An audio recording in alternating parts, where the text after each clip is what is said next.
Sonic Frontiers. What else can I even say about this game that hasn't already been said? I got it at Christmas when it was on sale because I'm a broke boy with no money, and I gotta say it's the best Sonic game by far. Heck, even the best open world game I've ever played. The sheer speed mixed with the freedom of the open world, and you just can't forget the glitches. Easily make it my favorite game of all time. But Sega truly went even further with this new update, and I'm still in shock how hard they hit. If you haven't seen it yet, they posted a roadmap for updates which is all free for everyone, including a whole ass new story in the end. Nintendo would never. They charge you for a DLC for a dead game, and EA would charge you for just the same game again. You can't tell me these two are different games. But at Massey, they have different players.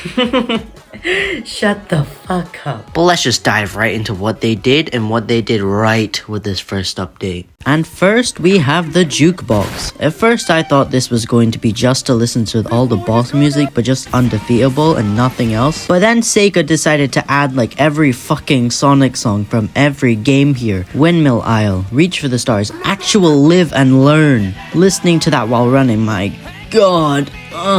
The way they introduce them into the game lets you discover the island all over again. You get a few of them initially, but the rest you actually have to play the game and find yourself. The Jukebox isn't even the biggest thing in this update, which is the crazy part. What takes that spot though are both Battle Rush and Cyberspace Challenges. Battle Rush is the one that everybody's talking about. Beat this enemy, next, beat this enemy, next, beat my meat, next. It's the same thing until you get to the main boss of that island. You fight every enemy, mini-boss, and the Titan in one match. Before this, everyone was begging to fight Giganto again, and now we can just take goofy pictures of him. Speaking of pictures, we now have a photo mode, not the craziest thing to happen in the update, plus it doesn't nearly have as much filters as other games like Odyssey and Spider-Man. Like, just fisheye lens. Just give me a fisheye lens. Now let's talk about the Cyberspace Challenges. Now if you don't know, one of my favorite things to do in this game is just speedrun. Literally got a few seconds off of the world record in one run. But now speedrunners can get a set mode where they can declare their dominance over the Sonic community. You have to beat every level in one world in succession. They literally throw 1-2 in there, and that level is notoriously hard for beginner players. Obviously I'm a big boy, so I can do that, but like, come on,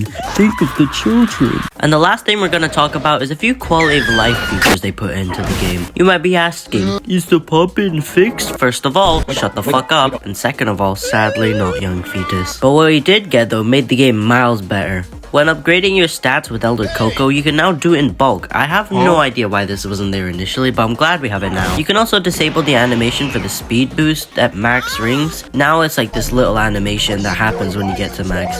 And when you're in cyberspace, you can now press a few buttons and instantly restart the level.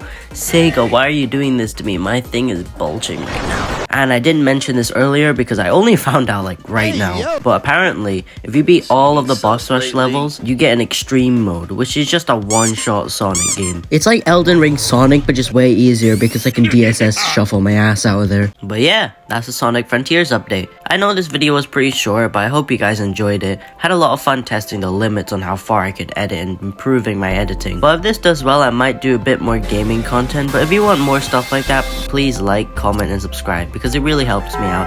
And if not, you can like suck on my dick or something, I don't care.